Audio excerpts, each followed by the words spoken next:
తాకట్లో ఉన్న మీ బంగారాన్ని విడిపించి ఆ రోజు ఆన్లైన్ రేటుకి కొంటాం. Sharma gold company. శ్రీమాత్రే నమః. శ్రీ గురుభ్యో నమః. విశ్వావసునామ సంవత్సరంలో ద్వాదశ రాశుల వారికి ఎలా ఉండబోతుంది అనే విషయాన్ని ఇప్పుడు మనం తెలుసుకుందాం. ప్రప్రథమంగా మేషరాశి. మేషరాశి వారికి ఆదాయం 8, వ్యయం 14, రాజపూజ్యం 4, అవమానం 3. ఈ ఏడాది కీలకమైనటువంటి మార్పులు చోటు చేసుకునేటువంటి అవకాశం కనిపిస్తుంది. ఏలిన నాటి శని ప్రభావం వలన వీరికి చిన్న చిన్న ఇబ్బందులు కలగవచ్చు. ముఖ్యంగా ఇంట్లో ఉన్నటువంటి తల్లిదండ్రులకు ఎవరికైనా ఆరోగ్య సమస్యలు రావచ్చు. అలాగే ఈ రాశి వారికి సంబంధించిన విషయానికి వస్తే విద్యార్థులకు సంబంధించి విదేశీ యానం అనుకూలంగా ఉంటుంది. గురుడి యొక్క స్థానం మే నెల నుండి లాభదాయకంగా ఉంటుంది. చాలా అనుకూల పరిస్థితులు వీరికి గోచరిస్తూ ఉన్నాయి. విద్యార్థులు పర్యాటక, టెలికమ్యూనికేషన్, అలాగే ప్రయాణానికి సంబంధించిన రంగాల్లో మంచి సత్ఫలితాలు పొందవచ్చు. ఉద్యోగస్తులకు సంబంధించి బదిలీలు ఎదుర్కొనేటువంటి అవకాశం ఉంది. ఉద్యోగస్తులు కొన్ని మార్పులు వచ్చే అవకాశం ఉంది. శనిస్థానం సాపేక్షంగా ఉండడం వలన శ్రమ ఖచ్చితంగా అవసరం పడుతుంది. ఉద్యోగులు తమ కష్టానికి తగిన ఫలితం ఖచ్చితంగా దక్కుతుంది. అయితే కొన్ని ఇబ్బందులు కూడా వీరు ఎదుర్కోవాల్సినటువంటి అవసరం ఉంది. రైతులకు మంచి దిగుబడి ఉంటుంది, కానీ పన్నుల సమస్యలు వీరికి అధికంగా ఉండే అవకాశం ఉంది. మేషరాశి వారికి సంబంధించి రాష్ట్రాధిపతి కుజుడు కాబట్టి ఈ గ్రహానికి సంబంధించి సినీ రంగంలో ఉండేటువంటి వారికి, అంటే పబ్లిక్ పోర్టల్లో ఎక్కువగా ఉన్న కారణం వలన అధికమైనటువంటి ధైర్యము, అలాగే కోపము, సాధారణంగా ఎవరైనా ప్రెస్ రిపోర్టర్లను కానీ విపరీతంగా వీళ్ళు దూషించడం కానీ ఇలాంటివి చేస్తూ ఉంటారు. అలా జరిగే అవకాశం ఉంది. రాజకీయాల్లో ఉన్న వారికి అద్భుతమైన నాయకత్వ సామర్థ్యం కలిగి ఉంటారు. తెలియని వ్యక్తులతో ఆర్థిక లావాదేవీలు చేయడం మానుకోవడం మంచిది. వ్యాపారస్తులు ముఖ్యంగా వీటికి సంబంధించి సంవత్సర ప్రారంభం నుంచి చూసుకున్నట్టయితే వీరు కష్టానికి తగినటువంటి ఫలితం దక్కుతుంది. మార్చి నెలలో షష్టగ్రహ కూటమి పూర్తయిన తర్వాతకి శని 12వ స్థానంలోకి ప్రవేశించడం వలన కొన్ని కష్టాలు ఎదుర్కోవచ్చు. ఈ సమయంలో విదేశీ సంబంధిత వ్యాపారం చేసేవారికి ఇబ్బందులు విపరీతంగా వచ్చే అవకాశం ఉంది. అలాగే వీరికి ఏలినాటి శని ప్రభావం అనేటువంటిది మీనరాశి వారికి పూర్తయిన తర్వాతకి ప్రారంభమయ్యేటువంటి కారణం వలన ప్రథమ సమయంలో ఇంట్లో ఉండేటువంటి వారికి ఎవరికైనా ఇబ్బందులు ముఖ్యంగా వచ్చే అవకాశం ఉంది. శని కుంభరాశి నుంచి మీనంలోకి ప్రవేశించిన సమయంలో మేషరాశి వారికి ప్రతికూల పరిస్థితులు ఏర్పడతాయి. ఈ రాశి వారికి గురువు 3వ స్థానంలో సంచరించడం వలన వృద్ధాప్యంలో ఉన్న వారికి మానసిక, శారీరక ఇబ్బందులు అధికంగా ఎదురయ్యే అవకాశం ఉంది. ఏదైనా సరే శారీరక సమస్యను విస్మరించకండి. ఎవరైనా సరే వైద్యులను సంప్రదించండి. ఏవైనా సరే వేసుకునేటువంటి మందులు వేసుకోకుండా ఇబ్బంది పడకండి.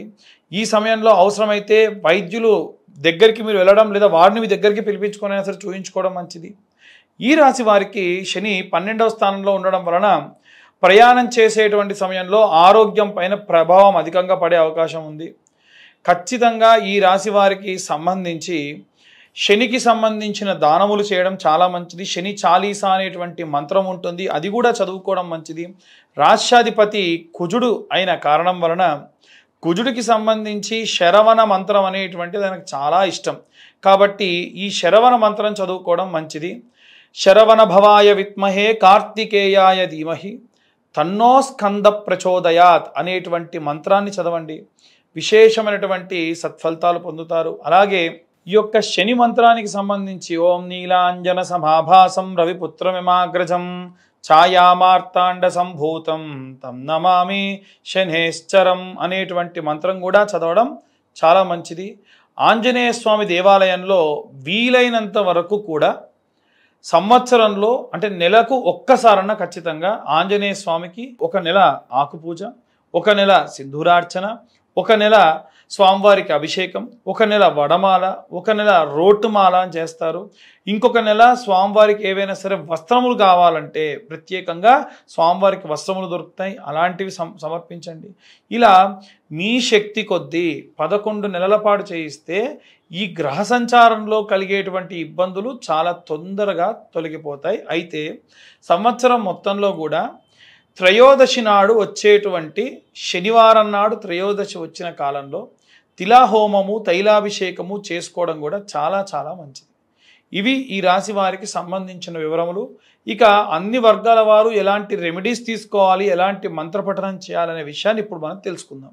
ఈ యొక్క విశ్వావసునామ సంవత్సరంలో విద్యార్థులు ఎవరైతే ఉన్నారో నీల సరస్వతి స్తోత్రం లేదా మేధా దక్షిణామూర్తి స్తోత్రం చదవడం కానీ వినడం కానీ చాలా విపరీతమైన శక్తినిస్తుంది. అలాగే నిత్యము స్వచ్ఛమైన ఆవు నెయ్యితో పిల్లల చేత చిన్న దీపారాధన చేయించి కనురెప్ప ఆర్పకుండా నిమిషన్నర పాటు చూడడం వల్ల, అది కూడా కంటికి ఈక్వల్గా ఉండేటువంటి లెవెల్లో గనక మీరు ఈ దీపాన్ని చూడడం వల్ల విశేషమైనటువంటి కంటి సైట్ ప్రాబ్లమ్స్ సాల్వ్ అవుతాయి. చూసిన ప్రతీది కూడా జ్ఞాపక శక్తిగా విపరీతంగా వారికి గుర్తుంటుంది. అలాగే గృహిణులందరూ కూడా ఈ సంవత్సర కాలం మొత్తంలో కూడా మరకత వర్ణంలో లేదా పచ్చకర్పూరం కలిపినటువంటి కుంకుమ ఏదైతే ఉంటుందో దానితో అమ్మవారికి శ్రీమాత్రే నమః అనేటువంటి కుంకుమార్చన లేదా జపము 10,000 సంఖ్య చేయాలి. పూర్తి సంవత్సరంలో ఈ మార్చి ఎండింగ్ తర్వాత నుండి ప్రారంభమవుతూ మళ్ళీ వచ్చే సంవత్సరం వరకు చూసుకుంటే మనకు 10,000 సంఖ్య వరకు పూర్తి చేయడం వల్ల విశేష శక్తినిస్తుంది. ఆడవాళ్ళకి జరగబోయేటువంటి ఇబ్బందులు కానీ అపాయాలు కానీ తొందరగా తెలుస్తాయి. అలాగే ఉద్యోగస్తులు ఎవరైతే ఉన్నారో వీరు ఒక గోల్డ్ కలర్ క్లాత్లో కొన్ని శనగలు, ఒక 4-5 శనగలు సరిపోతాయి వేసుకొని ఆరెంజ్ కలర్ క్లాత్ దారంతోనే దాన్ని మూటలా కట్టి నవగ్రహాల గుళ్ళో బృహస్పతి గ్రహం అంటే గురుగ్రహం ఎక్కడైతే ఉంటుందో అక్కడ గురువారం నాడు ఉదయం 7:20 లోపు మట్టి ప్రమిద, కొత్త మట్టి ప్రమిద పెట్టి దాంట్లో ఇది ఒక మూటను పెట్టి వీలైతే సంపెంగ నూనెతో కానీ లేకుంటే విప్ప నూనెతో కానీ ఆముదం కొంచెం కలిపి దీపారాధన చేయడం వలన విశేషంగా ఉద్యోగానికి సంబంధించినటువంటి ఇబ్బందులన్నీ కూడా క్లియర్ అవుతాయి.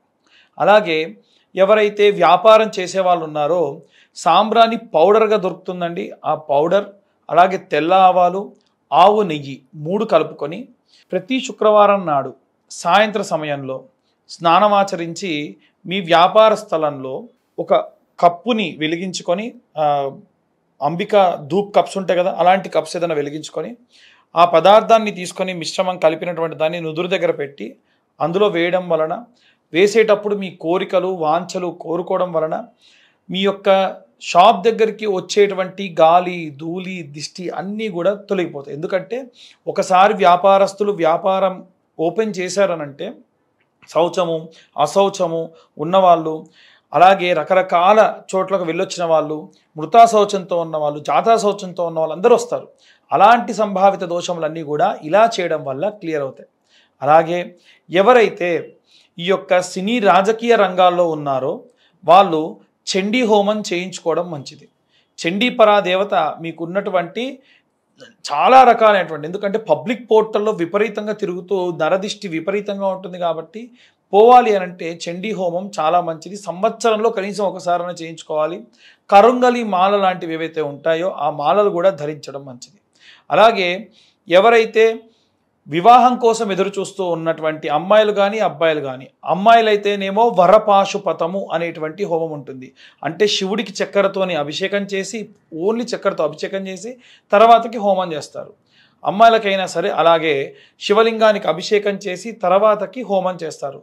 అమ్మాయిలు చేసేదాన్ని వరపాశుపతం అని, అబ్బాయిలు చేసేదాన్ని కన్యాపాశుపతం అని అంటారు. ఈ పాశుపత హోమము మీ దగ్గరలో ఉన్నటువంటి అర్చక స్వాములు ఎవరినన్నా అడిగితే చేస్తారు.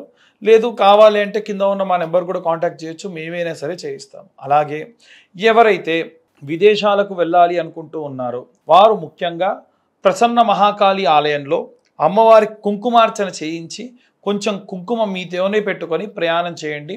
ప్రయాణంలో ఎటువంటి బడలికలు, ఎటువంటి ఇబ్బందులు, వెళ్ళిన తర్వాతకి ఎటువంటి విషజ్వరాలు రాకుండా అమ్మవారు కాపాడుతుంది.